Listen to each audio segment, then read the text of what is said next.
MP board कक्षा 11वीं वाले सभी विद्यार्थियों का यहाँ पर कल यानी कि 13 जून का द्वितीय परीक्षा का जो पेपर है जीव विज्ञान का पूरा पेपर और उसका सॉल्यूशन आ चुका है। तो सभी छात्रों को, प्यारे विद्यार्थियों को इस क्वेश्चन पेपर को ध्यान से देखना है और अच्छे से इन प्रश्नों को याद करना है। जितने भी विद्यार्थी हमारे साथ आज नए जुड़े हुए हैं, माय डियर फ्रेंड्स, चैनल को सब्सक्राइब जरूर करके रखें।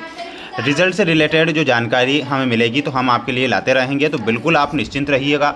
सभी विद्यार्थी पास होंगे और बिल्कुल आपको अच्छे से पूरा पेपर देखना है और याद आपको कर लेना है, ठीक है।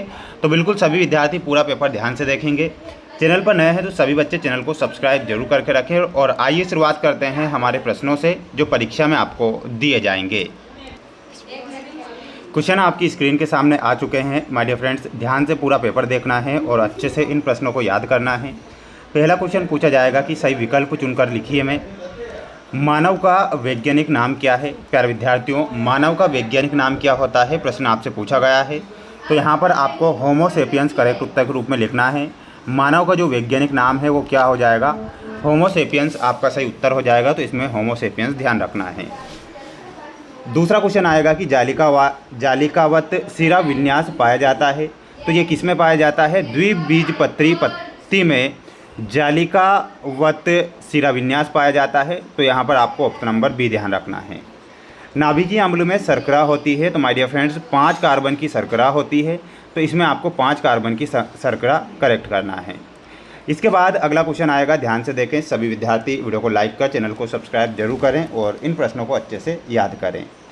क्रांज एनाटोमी पाई जाती है। तो ये किस में पाई जाती है, C4 पादप में क्रांज एनाटोमी पाई जाती है। तो यहाँ पर आपको C4 पादप लिखना है। दमा विकार संबंधित है। तो प्यारे विद्यार्थियों, दमा विकार ये किससे संबंधित होता है, तो 5th में आप ध्यान रखेंगे ये फेफड़े से संबंधित होता है दमा विकार। कॉर्पोरा क्वाड्रिजेमिन में लोबों की संख्या होती है। तो इसकी जो संख्या होती है 4 होती है। तो इसमें आपको 4 लिख कर आना है, ठीक है। तो बिल्कुल आप स्क्रीनशॉट भी लेते चलें और अच्छे से इन प्रश्नों को याद करते चलें, क्योंकि 101% ये परीक्षा में प्रश्न आएंगे और आपको दिए जाएंगे। अगला क्वेश्चन दिया गया है रिक्त स्थान में कि 5 जगत वर्गीकरण वैज्ञानिक द्वारा दिया गया था। तो ये किसके द्वारा दिया गया था, तो इसमें आपको लिखना है R.H. विटकर के द्वारा, ठीक है। तो यहाँ पर आपको क्या लिखना है, R.H. विटकर। अंडाशय में बीजांड के लगने के क्रम को क्या कहते हैं, तो उसे बीजांडन्यास बोला जाता है। तो इसमें आपका आंसर हो जाएगा बीजांडन्यास। ये आप यहाँ पर करेक्ट करेंगे। वहीं अगला क्वेश्चन आएगा, ध्यान से देखिएगा। कार्बोहाइड्रेट का सांस गुणांक का जो मान होता है वो कितना होता है, तो इसमें आपको लिखना है 1.0 से शरीर में प्लेटलेट्स की कमी हो जाती है। तो माय डियर फ्रेंड्स, डेंगू में किस में हो जाती है, डेंगू में प्लेटलेट्स की कमी हो जाती है। मूत्र के पीएच का मान कितना होता है, तो इसमें आपको लिखना है 6.0। रक्त में Ca++ की मात्रा को हार्मोन नियंत्रित करता है।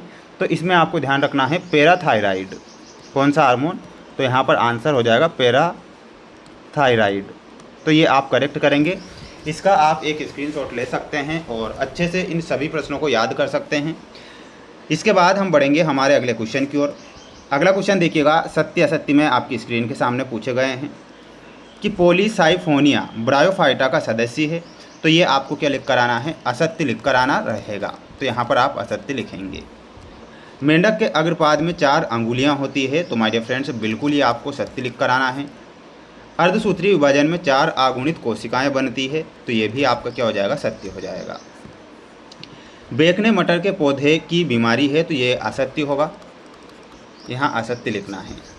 झींगा में उत्सर्जन हरित ग्रंथि के द्वारा होता है। बिल्कुल ये आपको सत्य लिखना है।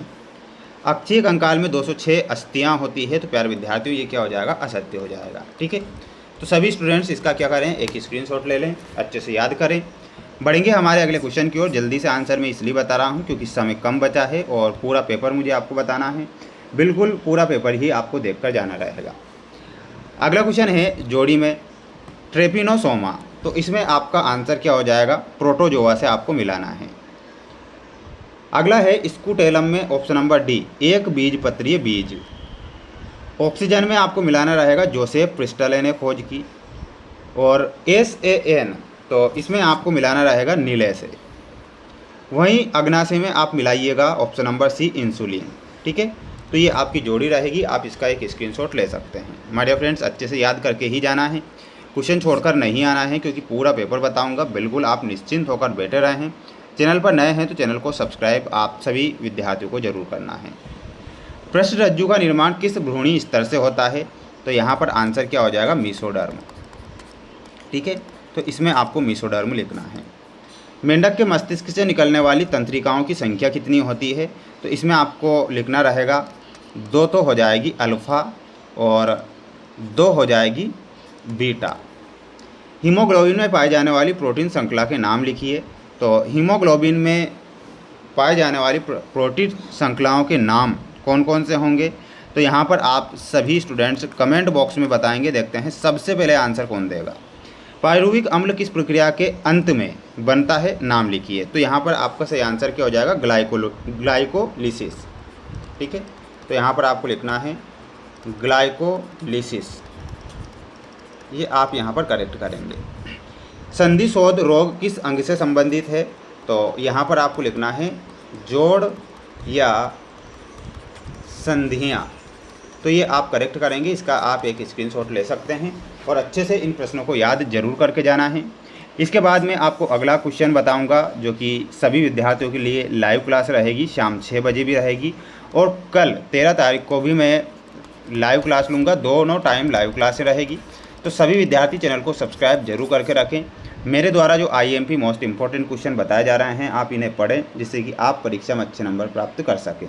तो चैनल को सभी को सब्सक्राइब करना है। मिलते हैं नेक्स्ट वीडियो में। जय हिंद।